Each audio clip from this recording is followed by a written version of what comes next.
So the setting for this talk that I'm going to give is that we are all at a mining conference. I work for the Chilean Chamber of Commerce, and you've come into the Chilean Pavilion to hear about the investment perspectives in Chile in the coming year.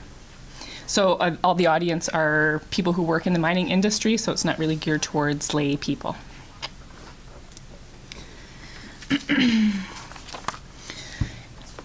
Good afternoon, everybody. Thank you very much for coming to the Chile Pavilion. I know that you're all very interested in hearing about the investment perspectives in Chile going forward in 2018. Throughout this past week, I've been asked a lot about which areas are the best to invest in Chile when it comes to the commodities market. Of course, we all know Chile is well known for its copper mining. However, lithium is on the rise and has been generating a lot of interest lately. So today I want to talk to you a little bit about some of the advantages and disadvantages, as well as the market reality of investing in either one of these two commodities. As we all know, the mining sector plays a very important role in Chile's economy, and it accounts for about 10% of the country's GDP, as well as about 50% of all Chilean exports. So really, it plays quite a crucial role. So there's no question that in Chile, mining represents a stable and sound industry for your investment dollars. So looking at the two main competitors, let's say, for investment dollars, copper and lithium, I'm going to talk first a little bit about lithium, because this is something that we're seeing an increasing demand for in the markets. So a lot of investors are rushing to get a piece of the action in the lithium market. So what's all the hype about, you might be wondering? As you can imagine, the rise of the production of electric cars in turn creates a big demand for lithium-ion batteries, of course, which require lithium to operate. So this dramatic rise that we've seen in the demand for lithium is driven primarily by what we call the Tesla effect. And that's basically the rapid growth in electric vehicles that is boosting demand for lithium beyond our current levels of supply. So to give you an example, the lithium prices in China have risen from about $7,000 per ton to over $20,000 per ton recently. So quite a dramatic increase.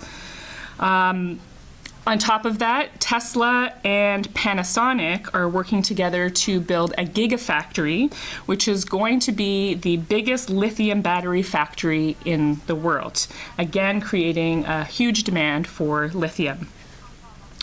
Additionally, Tesla also has plans to produce 1 million electric cars per year, and that's one of the main drivers behind the astronomical rises that we've seen in the price of lithium. But that's not really the whole story.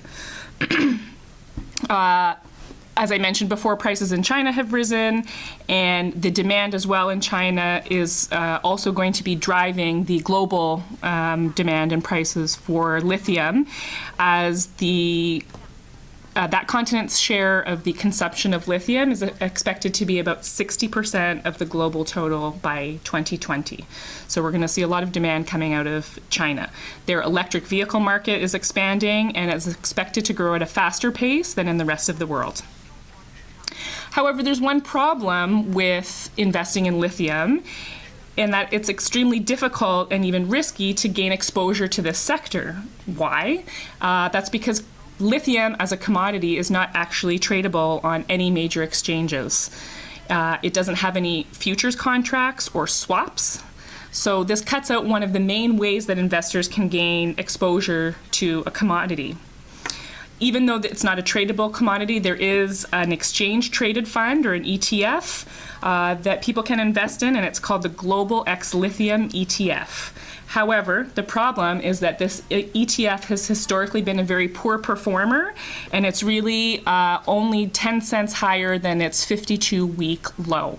So not really promising as an investment vehicle.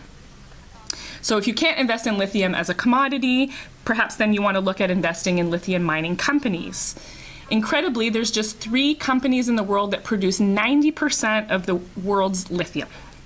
And Chilean company SQM controls 1/3 of all the world's lithium reserves. Chile is the world's number 2 producer of lithium, Australia being number 1. And Chile has 36% of the current world market share. They also have the largest known economically extractable lithium reserve in the world in the Atacama salt flats. Again, looks very promising as an investment opportunity, on top of the fact that the Chilean government is really pushing investment and development of lithium mining because of the huge reserves that they do have. So they have approved contracts for certain companies to triple their extraction rates of lithium, and they're also looking at developing new salt flats in the northern region of the country.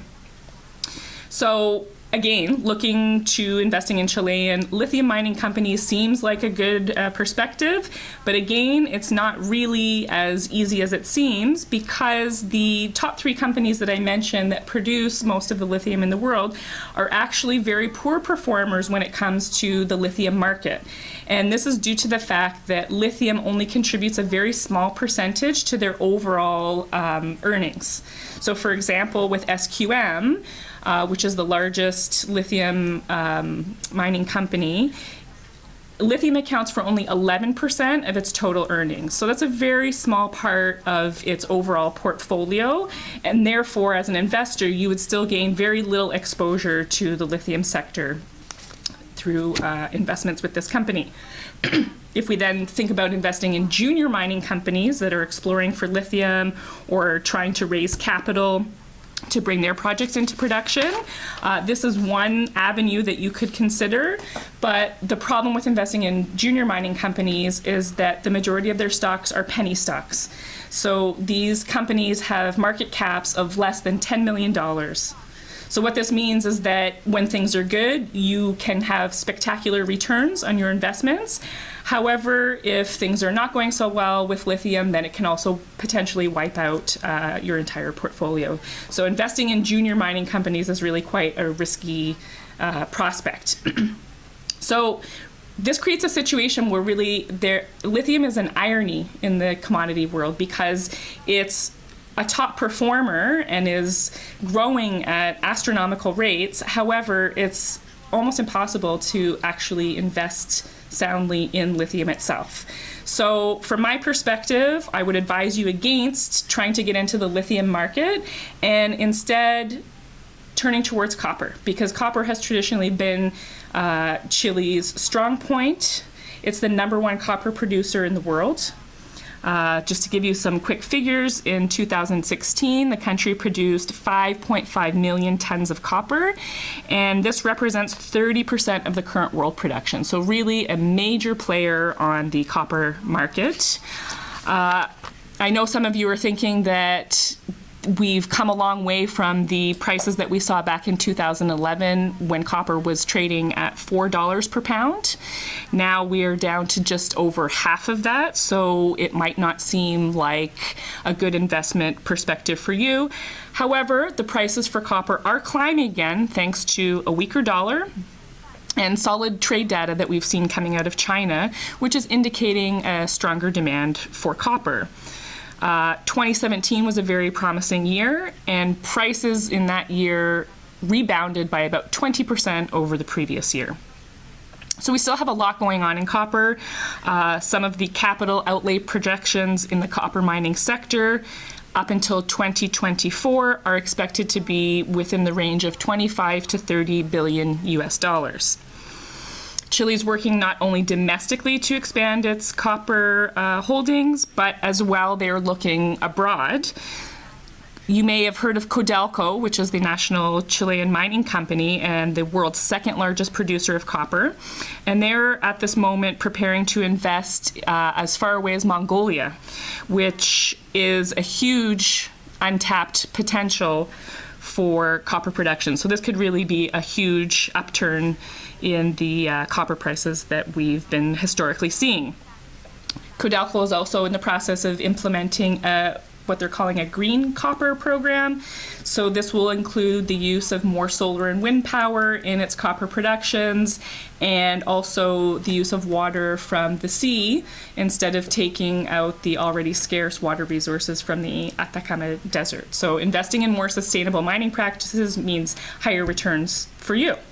So in conclusion, I would shy away from getting caught up in all the hype of investing in the lithium market, because although the demand is going to increase because of the rise of electric vehicles that we're seeing through Tesla and also coming out of China, it's really difficult to get sound exposure to this commodity in the market. So your best bet really is to stick with copper, because there are strong predictions that it's going to be recovering quite well.